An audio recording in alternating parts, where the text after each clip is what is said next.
Bachelor Nation may think Ari Lyondike Jr. is there for the right reasons as this season's leading man, but according to Kareem Abdul-Jabbar, who appeared on The Bachelorette last season with Rachel Lindsay, this season of The Bachelor is out of step in the Me Too era. The THR columnist and NBA Hall of Famer says season 22's return to a vapid, out-of-date masculinity is a disappointment after the show moved forward last year with the first African-American Bachelorette. In a guest column for The Hollywood Reporter, Abdul-Jabbar calls this season a serious misstep that comes across as a retreat into the past, rather than a reflection of the times. He acknowledges that, yes, it's a game show more than a reality show. However, with today's heightened awareness through the Me Too and Time's Up movements, the entertainment media has a clear responsibility not to perpetuate stereotypes or behavior that negatively influences how we see people, and therefore how we treat them.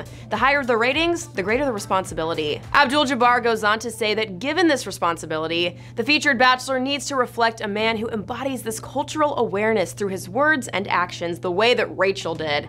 If he doesn't, the show threatens to characterize the women pursuing him as equally vapid. The NBA Hall of Famer adds a disclaimer that he doesn't know Ari, so he can only judge the character that the show's editors create. He says, however, the Ari they present, especially following Rachel, comes across as shallow, bland, stiff, and inarticulate. Every woman is amazing, especially when he dumps them. There has not been one snippet of conversation from him that has been interesting or funny or thoughtful. Abdul-Jabbar takes The Bachelor to task further, writing, Ari's observations are startlingly devoid of insight both on the show and in his blog about the show. He also criticizes Ari's eagerness to get right to kissing in lieu of talking, saying, the effect is a high schoolish immaturity that is detrimental to the show because it lowers the romance bar. Abdul-Jabbar also criticized the glow-style wrestling group date the ladies recently went on, saying it seemed demeaning. He then made an interesting point. The men did a wrestling bit on last season's The Bachelorette, but the difference is that men do not face the same exploitative stereotypes and treatment in society.